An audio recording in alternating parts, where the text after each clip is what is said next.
Bonjour et bienvenue dans ce 5e épisode de Murmure d'encre. Dans l'épisode précédent, je vous parlais de l'Italie, des voyages, de cette idée que ce qui compte, ce n'est pas la destination mais le mouvement. Aujourd'hui, j'ai envie d'aller un peu plus loin, ou peut-être un peu plus à l'intérieur, et de vous parler du fait que nous sommes tous le passager de notre vie.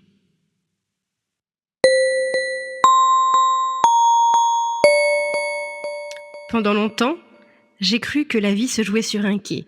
Une gare, des horaires, des départs qu'on attend, des trains qu'on espère, ne pas rater, ne pas louper.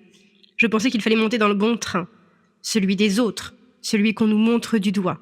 Et puis, j'habite devant une gare, j'en vois passer des trains. Parfois, je me dis, celui-ci, c'est le mien. Et puis, je reste là, à le regarder. Récemment, j'ai compris quelque chose d'essentiel. La vie, ce n'est pas attendre un train. La vie, c'est être déjà dans le sien. Les gens montent, descendent, parfois restent, parfois disparaissent à une station. Et ce n'est ni un abandon ni un échec, c'est le trajet.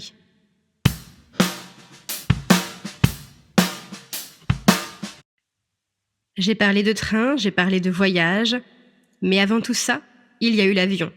La première fois que j'ai pris l'avion, j'avais à peine 5 ou 6 ans et je voyageais toute seule. Je partais retrouver mes grands-parents dans le sud de la France. Mais ce n'était pas ça le plus important. Le plus important, c'était le fait de partir. Je me souviens bien de ce steward qui s'occupait de moi, de cette impression d'être grande, capable et libre. J'avais un Polaroid, je l'ai pris en photo, il m'a prise en photo, et on a échangé nos clichés. 2 souvenirs, 2 regards, de la gentillesse, de la bienveillance. Un moment suspendu. Je n'avais pas peur, ni de prendre l'avion, ni d'être seule. J'avais mon appareil photo et déjà l'envie de garder des traces, des souvenirs, des images. Et puis plus tard, il y a eu un autre avion. Le plus long voyage de ma vie, direction San Francisco. Des heures dans les airs, le temps suspendu, un monde en dessous de moi, et moi entre 2 continents. Je me souviens avoir regardé un film, King Kong, un film sur un monstre en apparence, mais en réalité, un film sur la solitude, la différence et l'amour impossible. Et ce qui est étrange, c'est que je n'avais pas peur, ni de l'avion, ni de la durée, ni de la traversée, encore une fois. J'étais détendue, à l'aise, presque chez moi, dans ce siège, à des milliers de kilomètres du sol. Je regardais King Kong, ce géant incompris qui tombe de trop haut parce qu'il n'était pas à sa place. Et je crois que, sans le savoir, je comprenais déjà quelque chose. Parfois, on traverse des océans, non pas pour arriver quelque part, mais pour comprendre où est notre place. Dans cet avion, je n'étais pas une simple passagère. J'acceptais le voyage, je me laissais porter, sans résistance, comme dans la vie.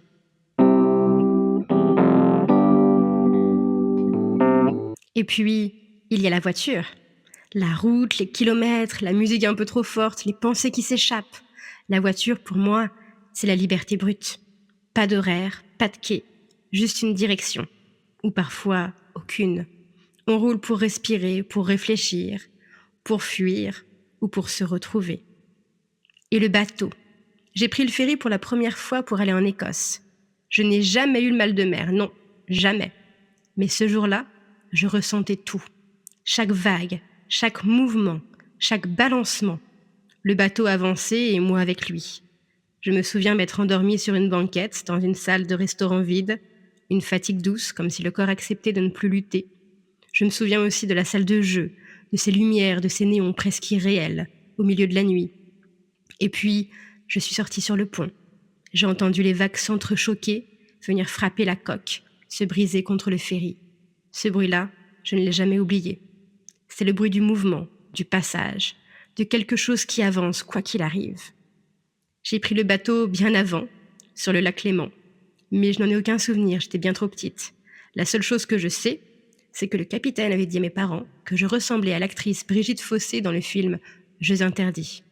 J'aimerais beaucoup un jour revoir le lac Léman. Il n'est qu'un fantôme dans mon esprit, comme certains moments de la vie. On sait qu'on est passé par là, mais il n'en reste rien.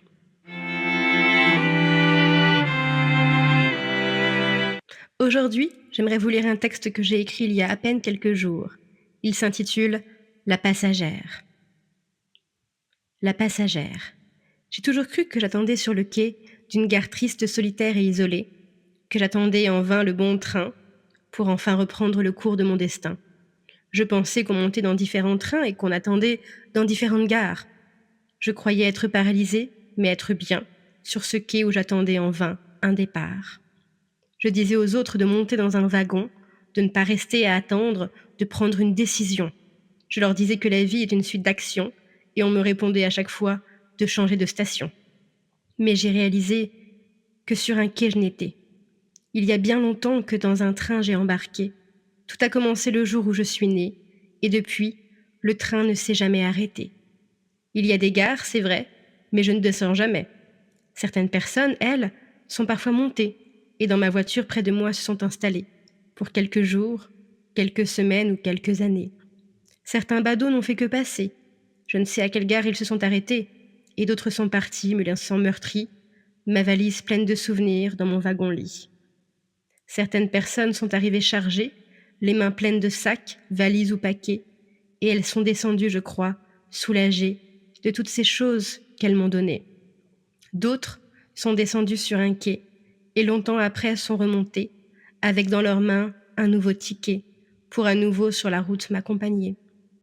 Il y a longtemps que ma cabine n'est plus bondée, et les gens montent de moins en moins chargés. À chaque arrêt, j'entends un nouveau coup de sifflet. Les passagers ne font, je le sais, que défiler. À chaque arrêt, un nouveau quai. À chaque gare, un coup de sifflet. Je ne me fais jamais contrôler. Je suis celle qui est destinée à rester.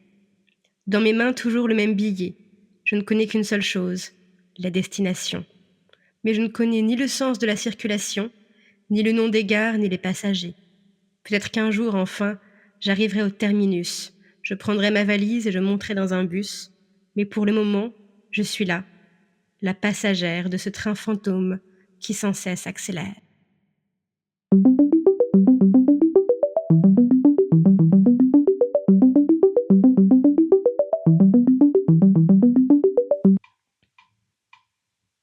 On parle souvent de train, d'avion, de voiture, mais au fond, ce que l'on cherche, c'est le chemin.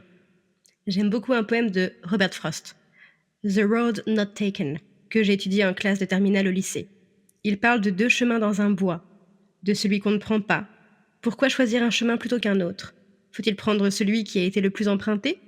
Faut-il prendre l'autre, celui qui a longtemps été délaissé? Choisir un chemin sans savoir pourquoi, et parfois, ce sont ces choix-là, un peu bancals, un peu solitaires, qui font toute la différence. Le poème se termine ainsi. Two roads diverged in a wood, and I took the less traveled by, and that has made all the difference.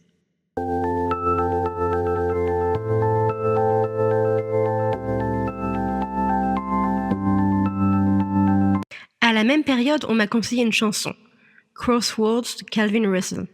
Un carrefour, un point de bascule, cet instant précis où l'on doit décider si l'on continue tout droit ou si l'on tourne. Les carrefours font peur, mais ils sont nécessaires. Ils nous rappellent que nous sommes en mouvement, que nous sommes vivants. J'aime particulièrement ce passage. One path leads to paradise, one path leads to pain, one path leads to freedom, but they all look the same. Je vous invite à aller écouter la chanson en entier ou même à lire les paroles et surtout, dites-moi ce que vous en avez pensé. J'ai écrit un texte en mars 2025 qui parle du carrefour. Je vous le lis? On y va. Ne t'accroche pas à moi. Ne m'offre pas ton amour, tu n'auras rien en retour. Ne me dis pas pour toujours, je ne crois pas à ces discours qui ne durent qu'un simple jour, laissant l'espoir d'un impossible amour. Dans ma tête, il y a un carrefour. Je vais partir, je suis un troubadour. Dans ma tête résonnent des tambours. Je vais partir, c'est le grand jour. Je ne ferai aucun détour pour entendre ta voix de velours me dire que tu attendras mon retour. Je ne pars pas pour un simple séjour. Ne cherche pas à me porter secours ou à faire acte auprès de moi de bravoure. Dans ma tête, je suis à ce carrefour. Moi, le solitaire troubadour, dans ma tête, j'entends les tambours, je ne ferai jamais demi-tour. Ne t'accroche pas à moi, je ne reviendrai pas. Tu n'étais qu'une étape sur mon chemin. Moi, je dois poursuivre mon destin.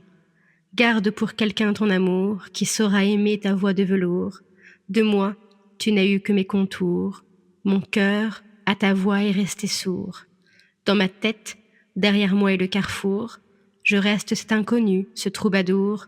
Dans ma tête, silence les tambours. Laissez-moi enfin parler d'amour.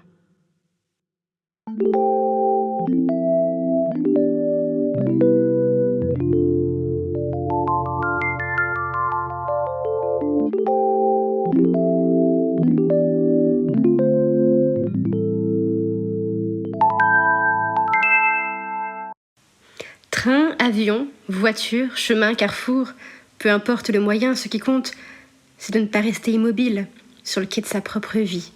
Nous sommes des passagers, oui, mais surtout, nous sommes les conducteurs de notre propre trajet, notre propre chemin, notre propre destin. Merci d'avoir voyagé avec moi.